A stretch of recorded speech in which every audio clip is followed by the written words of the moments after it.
70년을 함께한 새 친구의 가슴 뭉클한 인생 대서사. 프롤로그 새아이의 약속.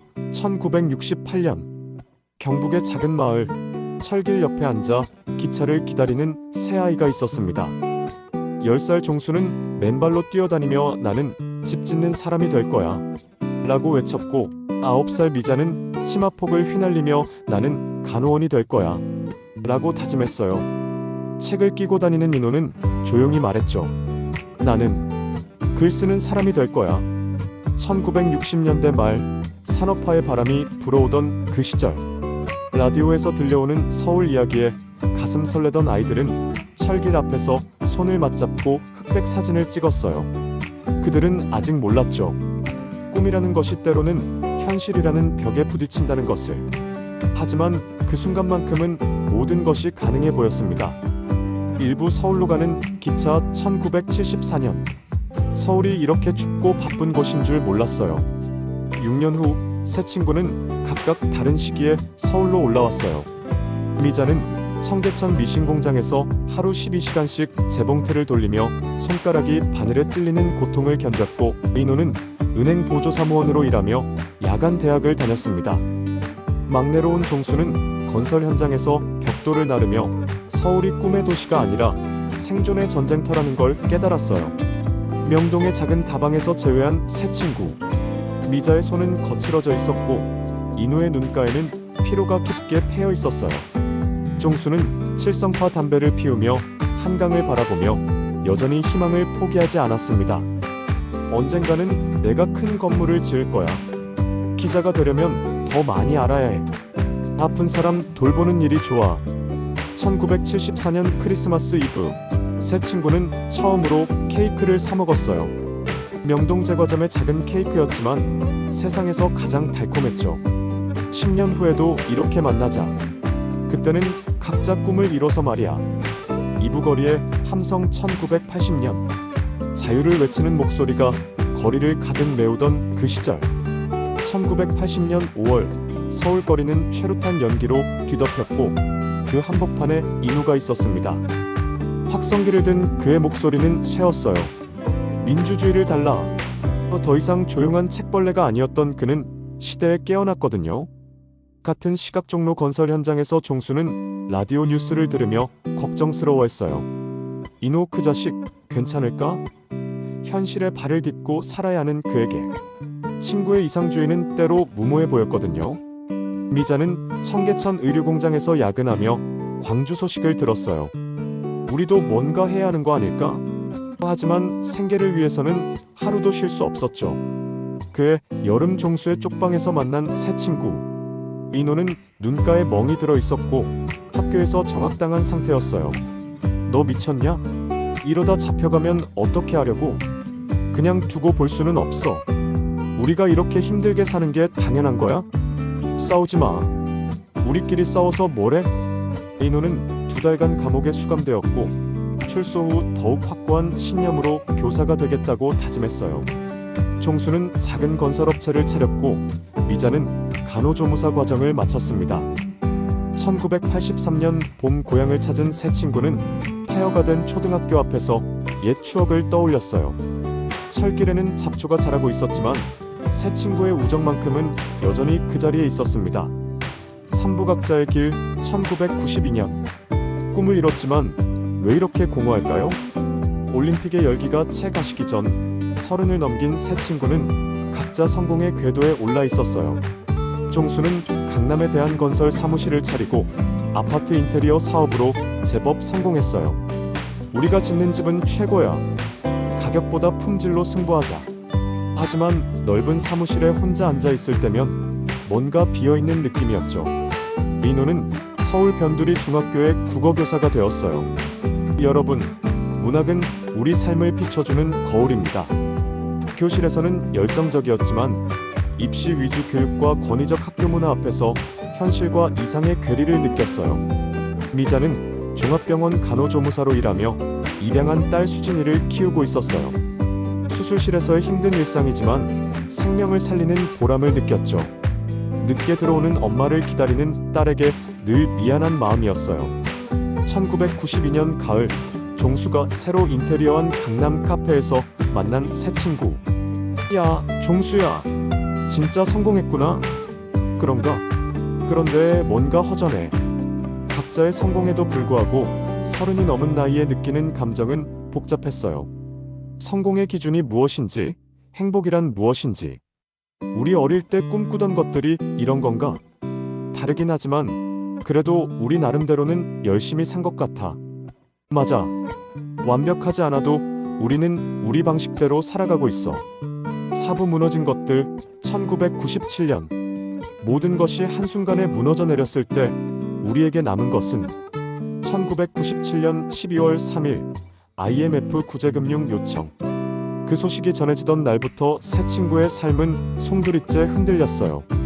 종수는 은행 앞에서 망연자실했어요. 대출 연장이 어렵다고요? 20년간 성실히 일해온 그였지만 은행 직원의 표정은 차가웠죠. 진행 중이던 아파트 공사 3곳이 모두 중단됐고 가족처럼 지내던 직원들을 길거리로 내몰아야 했어요. 미안하다. 정말 미안해.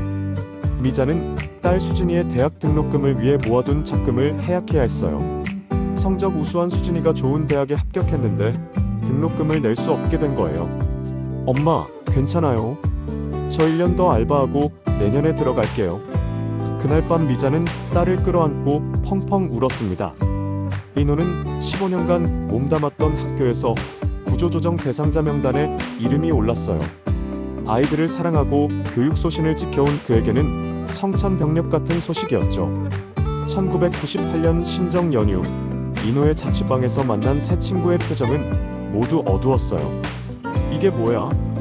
평생 열심히 살았는데 하룻밤새 이렇게 될 줄 몰랐어. 우리뿐만이 아니야. 온 나라가 이 모양이잖아. 하지만 그들에게는 아직 서로가 있었어요. 모든 것이 무너져도 변하지 않는 한 가지, 바로 우정이었습니다. 우리 다시 일어나자. 어렸을 때부터 힘든 일 많았잖아. 그때도 이겨냈으니까 이번에도 할 수 있어. 맞아. 우리 포기하지 말자. 그래, 다시 시작하는 거야. 40이면 아직 젊어. 종수는 회사를 정리하고 다시 현장으로 돌아갔어요. 50 가까운 나이에 다시 벽돌을 나르고 시멘트를 반죽하는 일이 힘들었지만 포기하지 않았어요. 민호는 학원 아르바이트로 생계를 이어가며 그래도 아이들을 가르치는 일은 놓지 않았죠.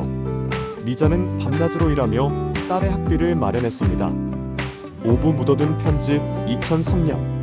40년이 지나서야 전해진 그 편지 속에는 2003년 봄, 어머니 사무제를 위해 고향을 찾은 종수. 폐교된 초등학교 교실에서 우연히 누렇게 바랜 편지 봉투를 발견했어요. 인호야, 이 편지를 네가 읽을 수 있을지 모르겠다. 하지만 적어도 내 마음은 전하고 싶어서. 우리가 서울로 떠나던 그날, 나는 너에게 하고 싶은 말이 있었어. 너를 좋아한다고, 정말 많이 좋아한다고. 1976년 봄, 미자가 27년 전 미자의 마음을 지금에야 알게 된 종수는 서둘러 서울로 올라가 인호에게 연락했어요. 그날 저녁 청계천 근처 포장마차에서 만난 새 친구. 미자야, 이걸 왜 주지 않았어? 부끄러웠어. 그리고 우리 셋의 우정이 깨질까봐 무서웠거든. 바보야, 그런 걸로 우정이 깨지겠냐? 민호는 한참 편지를 들여다보고 있었어요. 미자야, 나도 사실은 말하지 마. 이제 와서 무슨 소용이야. 우리 다 나이도 들었고 각자 살아온 세월이 있잖아. 하지만 세 사람 모두 알고 있었죠. 그 편지가 전해진 지금 뭔가 달라졌다는 것을. 40년 넘게 묻어두었던 감정이 이제야 햇빛을 본 거였어요. 2003년은 한국 사회가 안정을 찾아가던 시기였어요. 종수는 작은 인테리어 업체를 다시 차렸고 인호는 대안학교 교사로 보람을 찾았어요. 미자는 딸 수진이가 대학을 졸업하고 취업하면서 한결 마음이 편해졌죠. 새 친구는 청계천 다리 위에서 사진을 찍었어요. 40년 전 철길 앞에서처럼 손을 맞잡고서요. 흑백사진 속 어린아이들은 이제 중년이 되어 있었지만 눈빛만큼은 여전히 따뜻했습니다. 우리 아직 살아있구나. 그래, 아직 늦지 않았어. 앞으로도 함께 가자, 친구들아. 육부 그대 잘 있나요? 2020년. 기억은 흐려져 가지만 마음은 여전히 선명한 그 사람들. 2020년 코로나19로 온 세상이 멈춰 서 있던 그때, 이른을 넘긴 새 친구에게도 예상치 못한 변화가 찾아왔어요. 미자는 치매 진단을 받았어요. 처음에는 가벼운 건망증인 줄 알았는데, 어머니, 저 누군지 아세요? 딸 수진이의 물음에 한참을 생각하더니 고개를 저었어요. 미안해. 잘 기억이 안 나네. 하지만 이상하게도 옛날 일은 더 선명하게 기억했어요. 어린 시절 고향 이야기, 서울 올라와서의 첫 만남, 그리고 종수와 인호와의 추억들.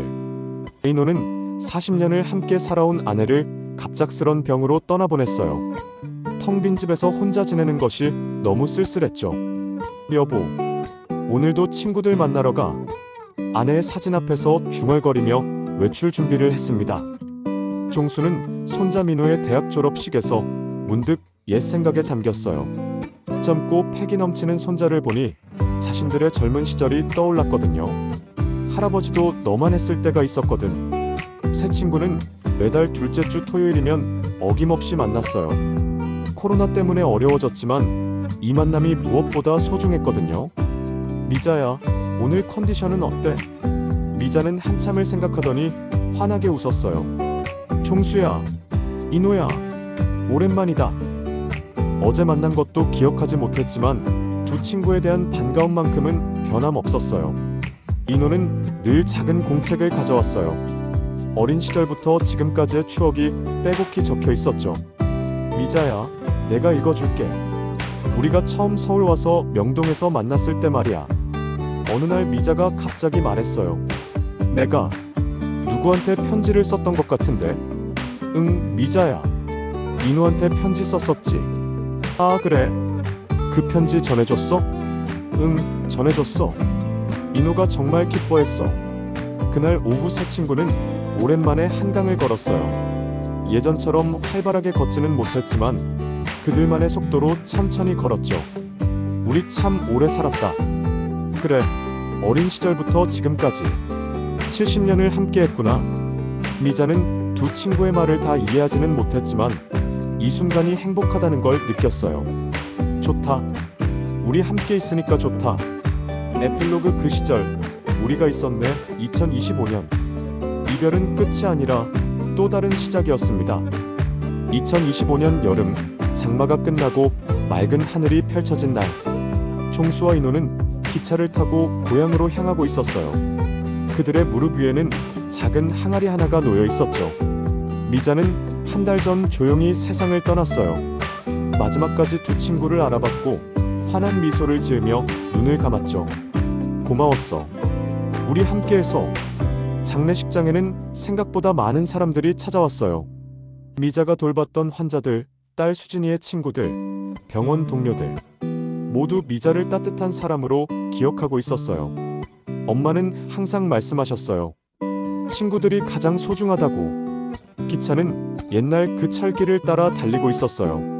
이제는 KTX가 다니는 현대적인 철로였지만 두 노인에게는 여전히 추억이 가득한 길이었죠. 기억나냐? 우리 처음 이 기차 타고 서울 갔을 때. 그럼 미자가 그때도 손수건으로 눈 닦고 있었잖아. 고향 마을은 더 많이 변해 있었어요. 옛날 농촌 마을의 모습은 찾아보기 어려웠지만 폐교된 초등학교만은 여전히 그 자리에 있었어요. 여기다. 미자가 제일 좋아하던 곳. 두 친구는 조심스럽게 미자의 유골을 뿌렸어요. 바람이 불어와 하얀 재가 하늘로 흩어져 갔죠. 마치 미자가 자유로워진 것처럼 보였어요. 그 후 교실 계단에 나란히 앉은 두 사람. 70년 전 새아이가 앉았던 바로 그 자리에서요. 우리도 이제 얼마 남지 않았구나. 그래도 후회는 없어. 좋은 친구들과 함께 살았으니까. 종수는 주머니에서 낡은 사진 한 장을 꺼냈어요. 1968년 찍었던 흑백 사진. 새아이가 손을 맞잡고 웃고 있는 모습이 여전히 선명했어요.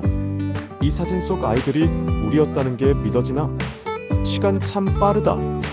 어제 일 같은데. 저녁 해가 지면서 하늘이 붉게 물들었어요. 어린 시절 매일 보던 그 노을과 똑같은 색깔이었죠. 종수야. 응. 살아줘서 고맙다. 너도 고맙다, 친구야. 그때 멀리서 기차 소리가 들려왔어요. 예전처럼 칙칙폭폭하는 소리는 아니었지만 여전히 어딘가로 떠나는 설렘을 담고 있었죠. 두 친구는 서로를 바라보며 웃었어요. 주름진 얼굴에 깊이 패인 미소였지만 그 속에는 70년 우정의 모든 것이 담겨 있었어요. 작품이 전하는 메시지. 그 시절 우리가 있었네는 단순한 회고담을 넘어선 우리 시대의 초상화입니다. 1960년대 산업화의 꿈부터 2020년대 고령사회까지 격변하는 한국 현대사를 세 친구의 눈으로 바라본 대서사시죠. 가난했지만 꿈이 있었던 시절, 치열하게 살았던 청춘, 현실과 타협해야 했던 중년, 그리고 추억만이 남은 노년까지. 완벽하지 않았지만 아름다웠고 힘들었지만 의미 있었던 모든 순간을 아우르는 이야기입니다. 무엇보다 이 작품의 핵심은 우정입니다. 세상이 아무리 변해도, 시간이 아무리 흘러도 변하지 않는 한 가지. 바로 진정한 사람과 사람 사이의 마음입니다. 기차가 여전히 어딘가로 달려가듯 우리의 인생도 계속 이어져 가고 있습니다. 그 여정에서 함께할 수 있는 사람이 있다는 것, 그것이야말로 인생의 가장 큰 축복이 아닐까요? 그 시절 우리가 있었기에 가능했던 모든 것들, 살아줘서 고맙다, 친구야. 그날 바람은 따뜻했고 기적 소리가 들리는 듯 했다.